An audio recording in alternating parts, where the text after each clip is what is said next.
Right to education हमारा fundamental right है, लेकिन बच्चों को एजुकेशन में सपोर्ट करना हमारा कर्तव्य है। विद्या का दान सबसे बढ़िया दान है। मानते हम सभी हैं, लेकिन करते बहुत ही थोड़े से लोग हैं। आज मेरे चैनल पे जिनसे आप मिलने वाले हैं, इन्होंने बहुत ही कम उम्र में इसका बीड़ा अपने कंधों पे उठाया और डंके की चोट पर ये 1 रुपए में शिक्षा दे रही हैं बच्चों को।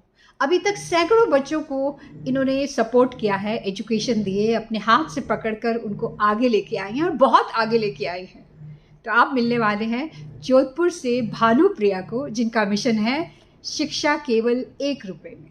भानुप्रिया, आपका बहुत बहुत स्वागत है मेरे चैनल पर। Thank you so much ma'am कि आपने मुझे अपने चैनल के लिए इंटरव्यू फेस करने के लिए इनवाइट किया है। Thank you so much.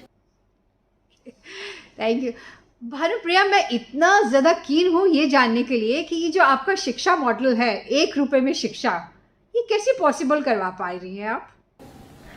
1 रुपए में शिक्षा, वैसे तो ये बहुत ही डिफ़िकल्ट टास्क है, लेकिन इसे पॉसिबल बनाने के लिए हमने बहुत स्ट्रगल किया है।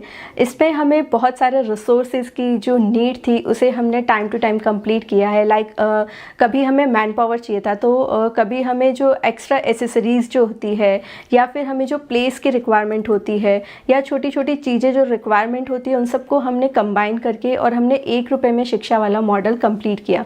इसमें हम लोगों ने जैसे एक तो प्लेस हमने रेंट पे लिया, तो उसका हमें रेंट पे करना होता है। उसके बाद में हम बच्चों के लिए कुछ बुक्स अरेंज करते हैं, कुछ टेक्नोलॉजी से रिलेटेड लाइक प्रोजेक्टर्स हो गए, कंप्यूटर्स हो गए। तो ये छोटी छोटी चीज़ों को सबको असेंबल करके पहले हमने एक सिनेरियो तैयार किया, एक प्लेस तैयार किया। उसके बाद में जब हम बच्चों को हमें पढ़ाना है, तो उन्हें पढ़ाने के लिए हमें एक अच्छा सा मैन पावर जो कि खुद वेल एजुकेटेड हो और सर्विसेज दे सके यहाँ आके, उसे हम लोगों को हमारे साथ जोड़ना था। तो वहाँ से हमने कुछ ऐसे लोगों से कांटेक्ट किया जो हमारे साथ जुड़कर अपने टाइम से कुछ टाइम निकालकर फ्री सर्विसेज हमें दे सके। तो वो जो जॉब ओरिएंटेड जितने भी जॉब कर रहे हैं या एम्प्लॉयमेंट की तरफ जा रहे हैं कुछ यंग जनरेशन के, तो उन सबको हमने एक साथ बुलाया और उन्होंने अपना कभी वीकली कभी मंथली या 15 डेज़ में एक बार आके शाम को 1 घंटा देना शुरू किया। धीरे धीरे जब बच्चे आने लगे और पढ़ने लगे, तो इन्हीं बच्चों में से कुछ बच्चे जो आगे बढ़ गए और उन्होंने जो अपने लाइफ में सक्सेस पा ली थी, वही स्टूडेंट्स वापस आने लगे और उन्हीं स्टूडेंट्स ने वापस सर्विसेज देना स्टार्ट किया। लाइक जैसे एक स्टूडेंट ने अगर हमारे यहाँ स्टडी की, वो ग्रेजुएट हो गया और ग्रेजुएट होने के बाद में वो फिर से आता है और 9th-10th के बच्चों को पढ़ाना शुरू करता है। तो इस तरह से ये एक चेन बन गई, एक साइकिल की तरह बन गया कि जो पढ़ के जा रहा है वो वापस आ रहा है और पढ़ा रहा है। तो इससे एक क्वालिटी एजुकेशन जो है वो सारे स्टूडेंट्स को कंटिन्यू मिलती जा रही थी। तो धीरे धीरे ये टीम इंक्रीज़ होती गई। फिर कुछ लोग जैसे जैसे ये मॉडल हमारा अच्छा लगने लगा, तो कुछ लोग हमारे साथ में जुड़ने लगे कि 1 रुपए में हम शिक्षा दे रहे हैं, उससे एक तो बच्चे एजुकेटेड हो रहे हैं, सोसाइटी में चेंजेस आ रहे हैं, कुछ फैमिलीज़ में चेंजेस आ रहे हैं, और जो अनएम्प्लॉयड बच्चे थे वो एम्प्लॉयमेंट की तरफ जा रहे हैं, और जो नहीं पढ़ते थे वो लोग भी पढ़ के और अपनी लाइफ स्किल में कुछ न कुछ सीख के और उसको आगे बढ़ा रहे हैं।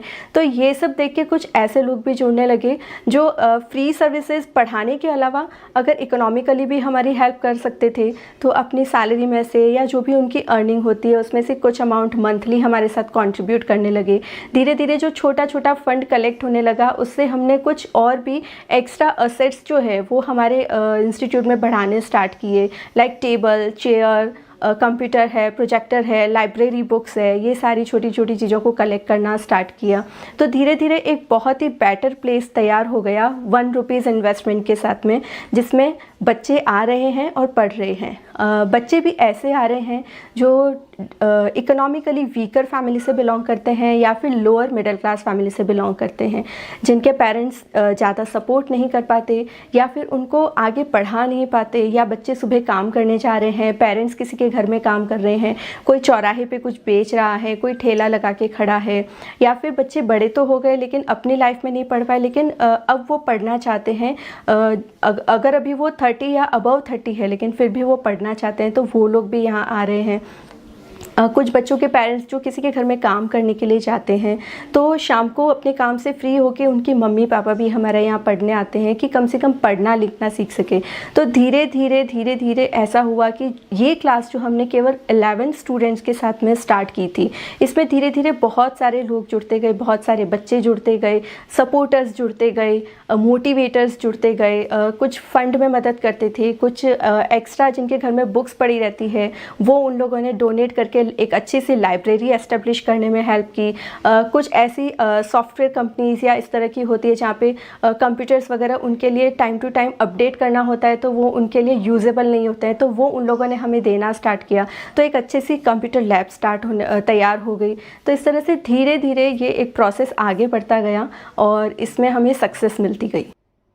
ब्यूटीफुल, बहुत ही शानदार मॉडल है और बहुत ही प्रैक्टिकल लग रहा है जैसे तुम बता रहे हो, बट आई कैन इमेजिन कि कितनी आपको डिफ़िकल्टीज रही होंगी। लेकिन ये बताओ, ये आपको आइडिया आया कहाँ से?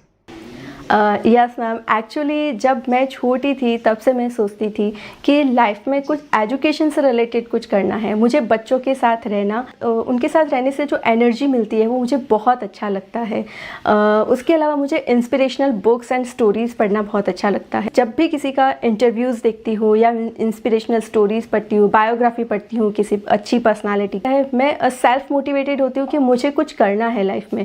यही सोचते सोचते एक दिन ऐसे ही जब मैं अपनी एक मैम है, टीचर है जो मुझे पढ़ा चुके हैं, उनके साथ में ऐसे ही इवनिंग वॉक करते करते मुझे आइडिया आया कि क्यों ना मैं एजुकेशन में करूं। तो एजुकेशन में मैंने देखा बहुत कुछ कर रहे हैं सब लोग, लेकिन फिर भी कहीं ना कहीं कुछ ना कुछ कमी है जिसे हम पूरा कर सकते हैं। तो यही सोचते सोचते हमने सोचा कि क्योंकि सब लोग नंबर 1 बनना चाहते हैं, तो वो नंबर 1 से रिलेट करते हुए मैंने ये सोचा कि क्यों ना इस 1 को लेके, इस 1 रुपीज़ को लेके एजुकेशन देने का काम हम लोग शुरू करें। क्योंकि ये 1 रुपया जो है वो इतना स्मॉल अमाउंट है कि कोई भी पे करेगा, और जो पे करेगा वो उसकी वैल्यू भी समझेगा। आज भी जब बच्चे अपनी पॉकेट मनी से 1 रुपया देते हैं तो उन्हें बहुत खुशी होती है कि वो अपनी फ़ीस खुद भर रहे हैं। और उसके अलावा ये जो 1 रुपीज़ है वो मेन इसलिए है कि अगर कोई भी अपने आप को ज़ीरो पे मानता है, हम जब भी कोई नया काम स्टार्ट करते हैं तो ऑब्वियसली हम लोग ज़ीरो पे ही होते हैं। तो उस ज़ीरो से नंबर 1 तक जाने के लिए हमें बहुत सारे स्टेप्स क्लियर करने होते हैं, स्ट्रगल करना होता है। इसी को देखते हुए 0 से हम 1 तक पहुँचे, और इसीलिए ये मुझे इंस्पिरेशनल आइडिया लगा और इसी को लेके मैंने इस पे काम करना स्टार्ट किया। इस मिशन में क्या आप अकेली हैं या आपके साथ कोई और भी जुड़े हुए हैं? मैम, मेरे इस मिशन में इनिशियली जब मैंने ये आइडिया सोचा था तो इसमें मेरा सबसे पहला सपोर्ट रहा है, मेरी एक टीचर हैं जिन्होंने मुझे चाइल्डहुड से मुझे स्कूल में पढ़ाया है, सारिका ओझा मैम। उन्होंने मुझे सपोर्ट किया, उन्होंने इस आइडिया को आगे बढ़ाने में सपोर्ट किया, और हर स्टेप में वो सपोर्ट करते हुए आज भी इस हमारी संस्थान भारतीय संगीता शिक्षा विकास संस्थान से जुड़े हुए हैं। वो एक टीचर हैं तो अपनी स्कूल से फ्री होके हमेशा यहाँ पर सर्विसेज देने के लिए आते हैं। उसके अलावा पढ़ाने के अलावा वो फाइनेंशियली भी मुझे हमेशा सपोर्ट करते हैं। तो इस चीज़ को आगे बढ़ाने में, मुझे हमेशा इंस्पायर करने में, मोटिवेट करने में वो हमेशा साथ रहे हैं। उसके अलावा मेरे पेरेंट्स और मेरी फैमिली जो हमेशा मेरा सपोर्ट करती है, और उन्होंने मुझे ये फ्रीडम दी कि मैं बच्चों के लिए कुछ कर सकूँ, सोसाइटी के लिए कुछ कर सकूँ, आगे बढ़ा सकूँ सबको। तो उसके लिए मैं पूरे 24 आवर्स में से अगर 24 आवर्स में अगर अपनी इस काम को देती हूँ तो वो मुझे कभी किसी चीज़ के लिए कंप्लेन नहीं करते, हमेशा मुझे मोटिवेट करते हैं इसी काम को आगे बढ़ाने के लिए। मेरे फ्रेंड्स सपोर्ट करते हैं और स्टूडेंट्स मुझे बहुत सपोर्ट करते हैं हर चीज़ में, मेरी पूरी टीम मुझे सपोर्ट करती है। इवन कुछ लोग, जब मैंने ये स्टार्ट किया तो धीरे धीरे कुछ ऐसे लोग जुड़े जिन्हें ना मैं जानती थी ना वो मुझे जानते थे, लेकिन बोलते हैं ना कि जब डेस्टिनी होती है किसी से मिलने की तो कुछ अच्छे लोग अपने आप अपनी लाइफ में जुड़ते जाते हैं। ऐसे ही बहुत सारे लोग हैं जिन्होंने मुझे हर स्टेप पे मुझे सपोर्ट किया है। जगदीश जी माथुर सर है, श्याम जी कुंबट सर है, एक रे ऑफ लाइट करके हाउसवाइफ्स का एक ग्रुप था जो अपनी पॉकेट मनी मुझे हर मंथ में कुछ ना कुछ उसमें से मुझे देके मुझे हमेशा इस संस्थान को सपोर्ट करती आई है। उसके अलावा रोटरी क्लब से कुछ मेंबर्स हैं तो वो लोग भी हमसे जुड़े। तो ये लिस्ट इतनी बड़ी है कि मैं कितना भी करूँ लेकिन शायद किसी न किसी का नाम रह ही जाएगा। तो 50 से 60 पीपल हैं जो मेरे साथ जुड़ चुके हैं और उन सब ने मेरा सपोर्ट किया है। मैं रियली उन सबको थैंक्स अ लॉट बोलना चाहती हूँ कि अगर वो नहीं होते तो शायद ये संस्थान इतनी आगे नहीं बढ़ पाती। तो थैंक यू सो मच उन सबको। तो इस तरह कारवां जो है वो चलता गया। क्या बात है, बहुत ही बढ़िया। अच्छे कामों के लिए कितने लोग आगे आपके साथ में आए हैं। पर मुझे बहुत इंटरेस्ट है आपकी ये स्कूल की टीचर का, जो आज भी आपके साथ जो है जुड़ी हुई हैं। तो पहले उनसे मिल लेते हैं। नमस्कार, मैं सारिका ओझा विगत 10 वर्षों से भारतीय संग्रहिता में निरंतर सेवाएं प्रदान कर रही हूँ। भानुप्रिया ने जिस उद्देश्य के साथ में इस संस्थान को प्रारंभ किया है वह बहुत ही सकारात्मक और प्रेरणा देने वाला है।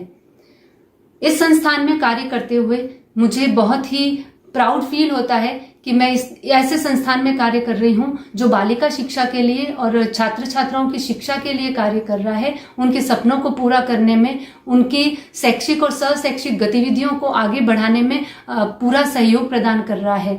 मैं भी इस संस्थान में कार्य करते हुए हमेशा छात्रों को इसी तरीके से प्रेरणा देती रहूंगी और जब भी आवश्यकता हुई मैं अपनी सेवाएं और अपना सहयोग हमेशा भारतीय संग्रहिता को प्रदान करूंगी। भानुप्रिया, ये बताइए कि आपकी जो ये भारतीय संग्रहिता, तो नाम ही बहुत सुंदर है, यहाँ पर किस तरह की एक्टिविटीज़ होती है? मैम, भारतीय संग्रहिता में न केवल हम बच्चों को पढ़ाते हैं, एजुकेशन देते हैं, बल्कि उसके अलावा हम उन्हें आर्ट से रिलेटेड बहुत सारी चीज़ें सिखाते हैं। लाइक अगर कोई बच्चा पेंटिंग अच्छा करता है, डांस अच्छा करता है, तो वो उसकी एक स्किल है, उस स्किल को डेवलप करने के लिए हम उस पर काम करते हैं, उसको उसी चीज़ में आगे बढ़ाने के लिए उसे ट्रेनिंग देते हैं, कुछ वर्कशॉप्स ऑर्गेनाइज करते हैं। साइंस के लिए हम एक विस्तृत विज्ञान करके एक वर्कशॉप चलाते हैं जिसमें हम कुछ घर में वेस्ट मटेरियल जो पड़ा है उसको हम यूज़ करके साइंस के कुछ प्रोजेक्ट्स बच्चों को बनाना सिखाते हैं। उसके अलावा हम बहुत सारे आर्ट एंड क्राफ्ट से रिलेटेड वर्कशॉप, सेमिनार ऑर्गेनाइज करवाते हैं। और जैसे कोई डॉक्टर है, इंजीनियर है, सीए है या कोई भी जो प्रोफेशनली काम कर रहा है, उनको हम हमारे इंस्टीट्यूट में बुलाते हैं। उनको बच्चों के लिए एक मोटिवेशनल एक सेमिनार लेने के लिए और एक करियर गाइडेंस की तरह सेमिनार लेने के लिए उनको इन्वाइट करते हैं, ताकि बच्चों को स्कोप पता चले कि वो आगे क्या कर सकते हैं। उनको सब्जेक्ट नॉलेज देते हैं कि कौन सा सब्जेक्ट लेके वो किस तरह से आगे बढ़ सकते हैं। पर्सनालिटी डेवलपमेंट, किस तरह से चलना है, बैठना है, कैसे बात करनी है, ये सारी छोटी छोटी चीज़ें इस तरह के बच्चों को सीखने के लिए बहुत ज़रूरी होती है। तो ये सारी चीज़ें हम समर वैकेशन में या फिर जब भी हमें समय मिलता है, संडे को या कोई भी हॉलीडेज़ होते हैं, तब हम इस तरह के वर्कशॉप और सेमिनार ऑर्गेनाइज करवाते हैं। संडे हम लाइब्रेरी सेट करते हैं ताकि उस दिन बच्चे आए, कुछ स्टोरी बुक्स पढ़े, कुछ पोएम्स पढ़े, कुछ इंस्पिरेशनल बुक्स पढ़े, ताकि उन्हें न केवल किताबों का ज्ञान हो बल्कि दूसरी चीज़ों की जो वैल्यू होनी चाहिए उनकी लाइफ में वो भी उन्हें पता चले। कभी कभी उन्हें कुछ मॉरल वैल्यूज़ भी देते हैं कि न केवल उनको बढ़ना है बल्कि उनके साथ में दूसरे लोगों को भी बढ़ाना है। तो इस तरह से मोटिवेट करके हम उन्हें कहते हैं कि आपके आसपास में जो बच्चे हैं आप उनके लिए कोई ऐसा सेमिनार ऑर्गेनाइज कीजिए, उनको स्टोरी टेलिंग या फिर उनको प्ले करके कुछ ऐसे मोटिवेट करना जैसा सिखाते हैं जी। बच्चों उसके अलावा बच्चों को हम एंकरिंग करना, डांस परफॉर्मेंसेस देना, स्टेज फियर उनका हटाना, ये सब हम सारे काम हम करते हैं। Oh my God, this is really very interesting. बहुत ही बढ़िया। आप तो बच्चों के अंदर जो है उनकी पूरी पर्सनालिटी को डेवलप करना, उनके अंदर वैल्यू सिस्टम, उनको एक्सपोजर देना और हर तरीके से जो है बच्चा अपने आप को यह है समझे कि मैं कंप्लीट हूँ। और बहुत ही बढ़िया। भानुप्रिया, मैं तुम्हारे पीछे देख सकती हूँ बहुत सारे जो हैं तुम्हें ट्रॉफीज़ हैं, बहुत सारे लोगों ने तुम्हें पुरस्कृत किया है, राजस्थान सरकार ने और बहुत सारे इंस्टीट्यूशंस ने। पूरी दीवार जो है आपकी भरी हुई है। तो ज़रा इसके बारे में बताइए और आपको कैसा लगता है? मैम, जब कोई स्टेप लेते हैं और स्ट्रगल करते हैं और स्ट्रगल करते करते आगे बढ़ के किसी एक मोड़ पर जब लगता है कि हमें सब सपोर्ट कर रहे हैं और हमने जो काम किया उसको रिस्पेक्ट दे रहे हैं, तो ये सारे प्राइज़, ये सारे सम्मान उसी का एक सिंबल है जो मुझे मिले हैं कि yes, I am doing something good. और ये सारे प्राइज़ में मुझे बहुत अच्छे लगते हैं जब मैं इन सबको मेरे सामने कभी देखती हूँ। तो जैसे कि मुझे एक बेस्ट स्टूडेंट अवार्ड के साथ में स्कूल टाइम के अवार्ड से बात करें तो ये जब काम शुरू किया तो मुझे बेस्ट टीचर का अवार्ड मिला, जो मुझे Rotary Club of Midtown से मिला था। उसके अलावा this one is my favourite prize, you can see, ये इसरो का अवार्ड है जो मुझे मिला। तो ISRO like it's a big dream for me कि मैं कभी वहाँ जाऊँ। तो हम सीखने के लिए तो हर स्टूडेंट जाना चाहता है, लेकिन उन्होंने मुझे as a guest, as a lecture देने के लिए, एज अ मोटिवेटर इनवाइट किया और उन्होंने मेरा सम्मान किया, तो ये मेरे लिए बहुत बड़ा सम्मान है। उसके अलावा जोधपुर के महाराजा गजर सिंह जी और हमारे राज्यसभा सांसद नारायण लाल जी पंचारिया ने मुझे हमारे जोधपुर के टाउन हॉल में एक बहुत वीर दुर्गादास राठौर सम्मान, यहाँ का फेमस सम्मान है, वो मुझे दिया था।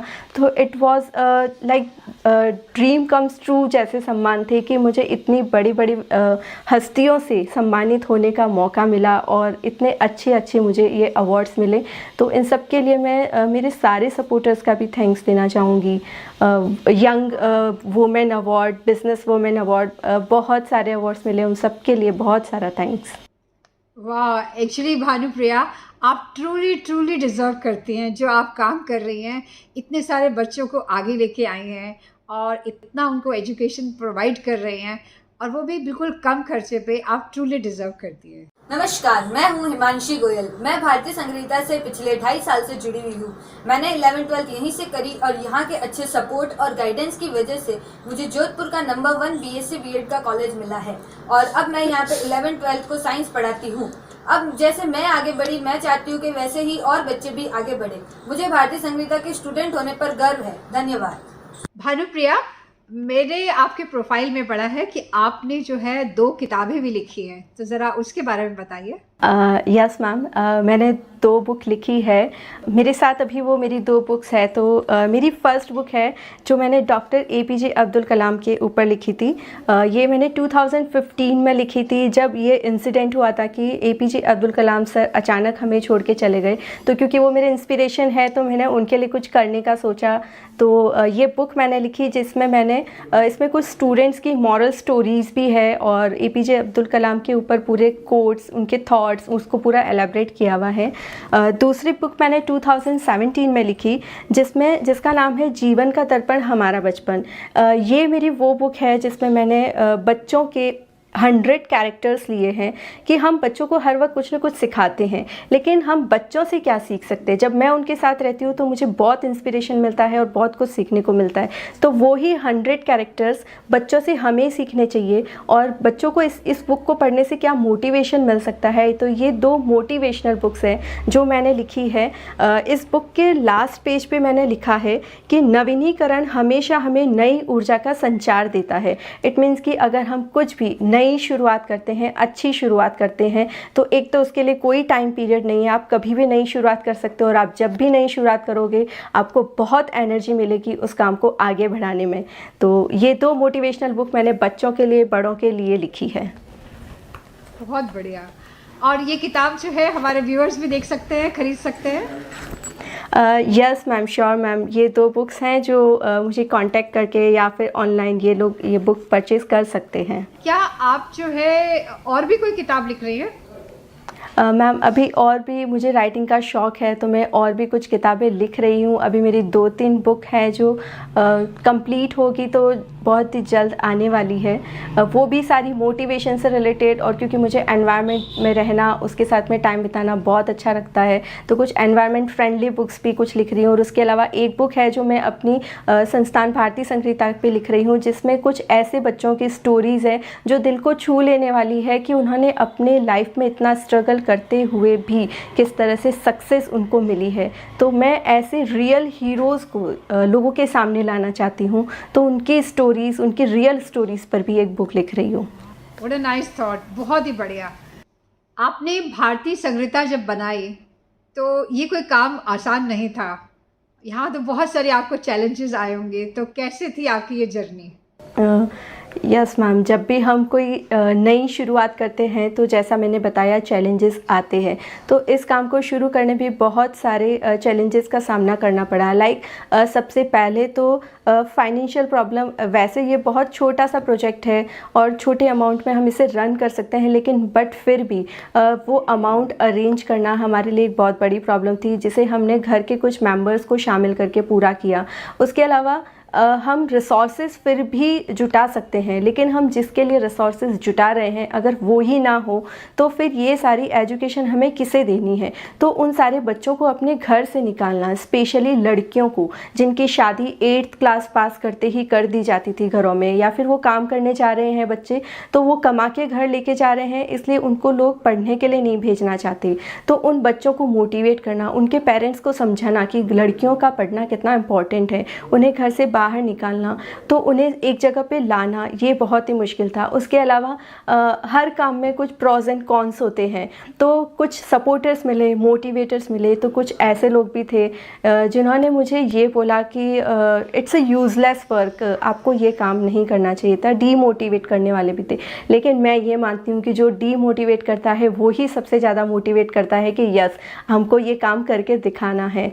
तो ऐसे बहुत सारे स्ट्रगल्स थे। जैसे हम जहाँ पर रूम रेंट पे लेके पढ़ा रहे थे, तो वो एक बहुत ही छोटा सा रेंटेड रूम है जिसका फर्श अच्छे से बना हुआ नहीं था, या बारिश में छत से पानी टपकता है, लेकिन वो बच्चे इस तरह से स्माइल करके इस छोटे से रूम में भी आके हंसते हुए पढ़ते थे। उसके अलावा जैसे बुक्स अरेंज करनी है, स्टेशनरीज अरेंज करनी है, तो हर छोटी छोटी चीज़ों को अरेंज करने में हमें बहुत सोचना पड़ता था कि हम क्या कर सकते हैं, क्या नहीं कर सकते। और क्योंकि हमें ये सारी चीज़ें बहुत कम अमाउंट में हैंडल करनी होती है, तो इसलिए हम सोच समझ के एकदम वेल प्लान करके ही सारी चीज़ें कर सकते थे।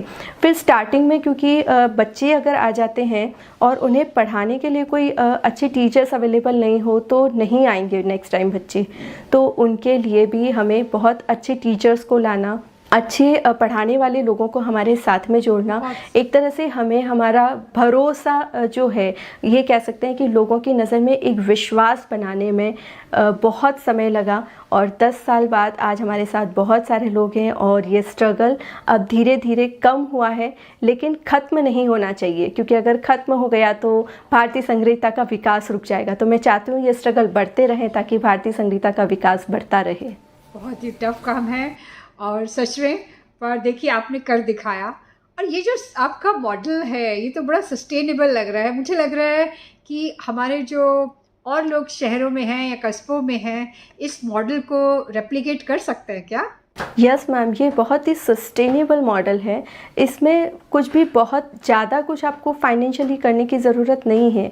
हालांकि फाइनेंस जो है बहुत इंपॉर्टेंट पार्ट होता है एक एवरी प्रोजेक्ट का, चाहे वो छोटा हो या बड़ा हो, लेकिन फिर भी ये इतना सस्टेनेबल प्रोजेक्ट है, आपको इसमें बहुत कम रिसोर्सेज के साथ में आप इसको इनिशिएट कर सकते हो। और उसके बाद में इसको एक, जैसा मैंने बताया, एक चेन क्रिएट होती है कि जो यहाँ से गए वो फिर से लौट के आए और इसको आगे बढ़ाने में हेल्प करते रहे। तो ये एक सस्टेनेबल मॉडल है जिसे हम आगे बढ़ा सकते हैं। नमस्ते, मेरा नाम है तान्या। मैं बिरला इंस्टीट्यूट ऑफ टेक्नोलॉजी मैसरा से बीटेक कर रही हूँ इलेक्ट्रिकल और इलेक्ट्रॉनिक्स इंजीनियरिंग में, और मुझे भारतीय संग्रहिता के साथ काम करते हुए लगभग 2 साल हो चुके हैं। भारतीय संग्रहिता का मोटो है रन फॉर वन, यानी किसी भी 0 से 1 तक की जर्नी में किसी भी बच्चों की हेल्प भारतीय संग्रहिता करती है। भारतीय संग्रहिता ये मानती है कि सेवा इस तरीके करनी चाहिए, मदद वही है किसी जरूरतमंद की, जिससे ना सिर्फ वो अपने पैरों पर खड़ा हो सके, बल्कि आने वाले वक्त में उसे कभी सहारे की जरूरत ना पड़े। आज इसलिए मैं गर्व से कह सकती हूँ कि मैं भारतीय संग्रहिता का हिस्सा हूँ। और इसके साथ में हम लोग इसको हर जगह पे रेप्लिकेट कर सकते हैं। जैसे कि अभी हमारी संस्थान जो है वो भी अलग अलग जोधपुर से स्टार्ट किया था, लेकिन अब वो धीरे धीरे कुछ गाँव में भी जाके ये काम कर रही है, अदर सिटीज़ में जाके भी ये काम करना चाहती है। तो इस तरह से हम इसे और आगे बढ़ा सकते हैं और कोई भी इसे रन कर सकता है अच्छे से। ये बताइए कि भारतीय संग्रहिता के लिए और आपके फ्यूचर प्लान्स क्या हैं? यस मैम, अगर फ्यूचर प्लान्स की बात करें तो मैं भारतीय संगरीता शिक्षा विकास संस्थान को और आगे ले जाना चाहती हूँ। अभी तक यहाँ से 350 स्टूडेंट्स पढ़ चुके हैं और आगे बढ़ चुके हैं, और उसके अलावा लगभग 3,500 स्टूडेंट किसी न किसी तरह से यहाँ से कुछ न कुछ बेनिफिट ले चुके हैं। तो मैं चाहती हूँ कि यहाँ पे बहुत सारे स्टूडेंट्स आए और उसके लिए हमें एक बहुत अच्छा प्लेस मिले। हम एक ऐसा सेक्शन भी बनाए जहाँ पे हम कुछ skill development, training, workshop organize करवा के न केवल पढ़ाएं बल्कि उन बच्चों को एम्प्लॉयमेंट की तरफ लेके जाएं, ताकि उनका जो मेन प्रॉब्लम है फैमिली का, इकोनॉमिकली वीकर सेक्शन की जो मेन प्रॉब्लम है वो दूर हो और उसके साथ में वो लोग पढ़े भी। तो इसके अलावा मैं चाहती हूँ कि इसके न सिर्फ मुझे बहुत सारे लोग रिक्वेस्ट करते हैं कि मैम इसके केवल जोधपुर में सेंटर क्यों है, 1-2 सेंटर क्यों है, तो मैं बिल्कुल चाहूँगी कि इसके बहुत सारे सेंटर हो, हर गांव में हो। इवन मैं चाहूँगी कि अगर कभी पॉसिबल हो तो इंडिया में भी हर जगह पर जहाँ पॉसिबल हो सके, जहाँ नीड है इस तरह के सेंटर्स की, तो वो हम वहाँ पर खोलें, बच्चों को पढ़ाएं, आगे बढ़ाएं और उनके सपनों को पूरा करें। उनकी सपनों को पूरा करने के लिए हम एक सीढ़ी की तरह कार्य करें जिस पे बच्चे चढ़ें, ऊपर बढ़ें और अपनी सफलता को प्राप्त कर सकें। हिंदुस्तान को बहुत सारी भानुप्रिया चाहिए। मैं बहुत खुश हूँ आपके साथ जुड़ने के लिए, और डिस्क्रिप्शन में मैंने सब डिटेल्स आपकी जो है कॉन्टैक्ट्स की डाल दी हैं। जो भी चाहे आपके साथ जुड़ सकते हैं। Thank you ma'am, thank you so much. मैं सबसे यही कहना चाहती हूँ कि चलो चले साथ, ले हाथों में हाथ, मेहनत से पाएंगे अपना मुकाम, छू ले आसमान, छू ले आसमान। Thank you ma'am, thank you so much. Beautiful, छू ले आसमान। तो भानुप्रिया ने तो छू ले आसमान, उन्होंने तो 1 रुपए में शिक्षा का मॉडल जो है सक्सेसफुल बना दिया। अब आपको किस चीज़ का इंतज़ार है? आप भी इसे इम्प्लीमेंट कर सकते हैं। आप किसी भी शहर कस्बे में हैं, आप कोशिश करके देखिए, और मुझे रहेगा इंतज़ार आपके फ़ोन का।